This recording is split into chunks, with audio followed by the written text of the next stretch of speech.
जिस्म जहाँ पर कपकपी तारी करती हुई एक खौफनाक कहानी। इंसान भी अजीब फितरत लेकर पैदा हुआ है। जिस चीज़ से डरता है उसी के पीछे भागता है।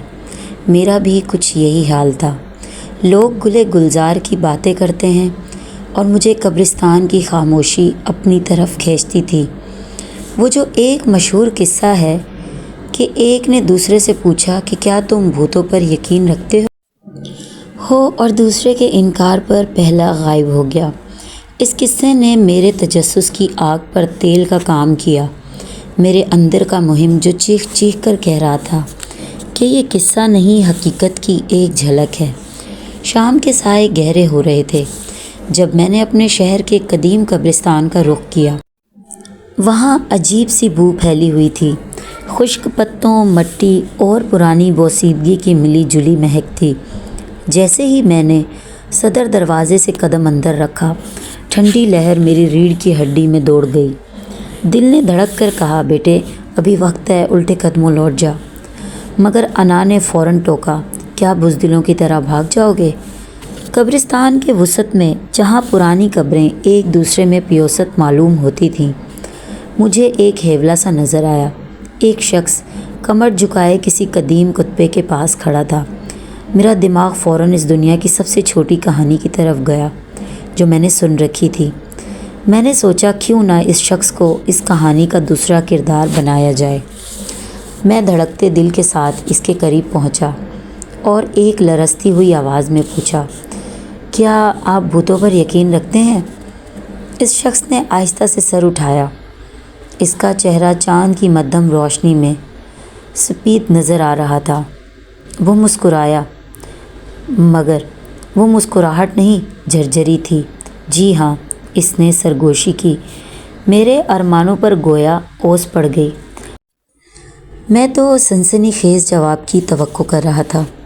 दिल बर्दाश्ता होकर मैंने वापसी के लिए कदम उठाए ही थे कि पीछे से भारी और बैठी हुई आवाज़ ने मुझे पुकारा, क्या तुम भूतों पर यकीन रखते हो? मैंने पलट कर देखा। मेरी नज़रें इसकी आंखों में गड़ गईं।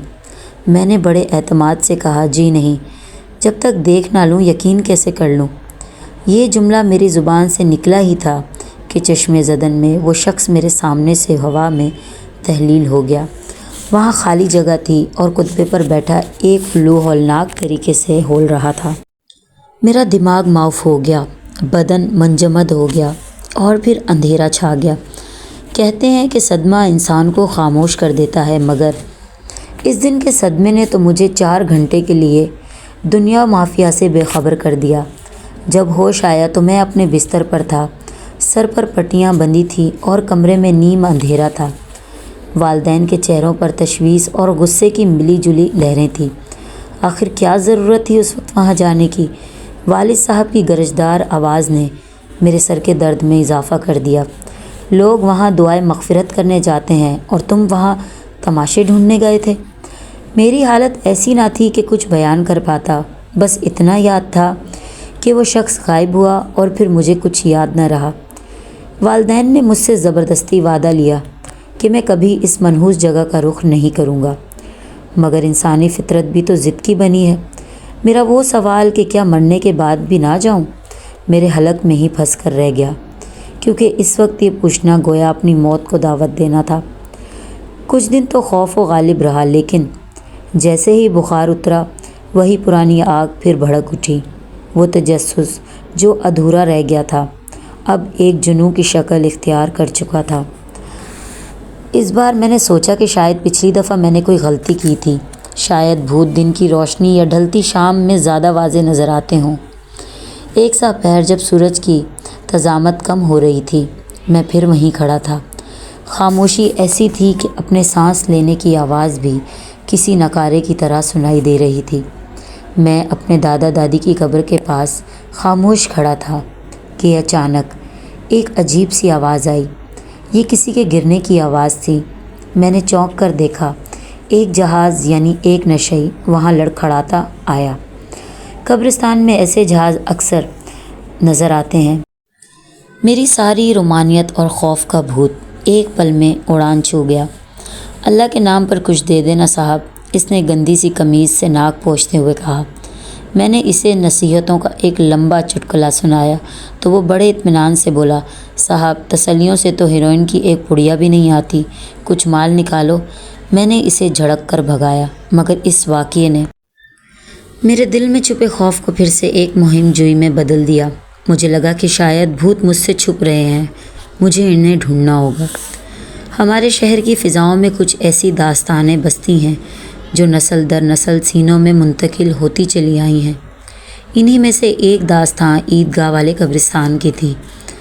مشہور تھا کہ ماہ سفر کے 13 تاریخوں میں وہاں ایک ایسی ہستی بسیرا کرتی ہے جسے لوگ زرد چڑیل کہتے تھے۔ بوڑھے بتاتے تھے کہ وہ اپنی چھٹیاں گزارنے ہم انسانوں کی بستی کے قریب آتی ہے، اور جو بدقسمت ان دنوں وہاں کا رخ کرتا ہے وہ پھر کبھی سیدھی طرح نہیں چل پاتا۔ میرا کزن مرتضیٰ، جو شکل سے جتنا رعبدار تھا، عقل سے اتنا ہی کچا نکلا۔ جب میں نے اسے اس مہم کا بتایا تو اس کے ماتھے پر پسینہ صاف چمک رہا تھا۔ بھائی میاں، کیوں اپنی اور میری جان کے پیچھے پڑے ہو؟ اس نے لرزتی ہوئی آواز میں کہا۔ سنا نہیں تم نے؟ پچھلے سال صابر تیلی کا لڑکا وہاں گیا تھا، اب وہ سارا دن دیواروں سے باتیں کرتا ہے۔ میں نے کہکا لگایا۔ مرتضیٰ بھائی، آپ بھی ان دقیانوسی باتوں میں آ گئے۔ ارے صاحب، ہم پڑھے لکھے لوگ ہیں، ہمیں تو تحقیق کرنی چاہیے۔ کافی بحث و تکرار کے بعد میں نے اسے قربانی کا بکرا بنانے کے لیے تیار کر ہی لیا۔ وہ بیچارہ میری ضد کے آگے ہمیشہ ڈھیر ہو جاتا تھا۔ ہم نے طے کیا کہ ہم عین اس وقت وہاں جائیں گے جب چاند اپنی پوری آب و تاب کے ساتھ قبرستان کے قدموں پر رقص کرے گا۔ راستے پر میں اسے وہ تمام قصے سناتا رہا جو میں نے بچپن میں سنے تھے۔ وہ قصہ کہ کیسے ایک بار ایک مسافر نے وہاں آگ جلائی تھی اور اچانک ایک لمبا ہاتھ قبر سے نکل کر اس کی آگ بجھا گیا تھا۔ مرتضیٰ کا حال یہ تھا کہ ہر آہٹ پر وہ اچھل پڑتا اور اپنی قمیض کا کونا دانتوں میں دبا لیتا۔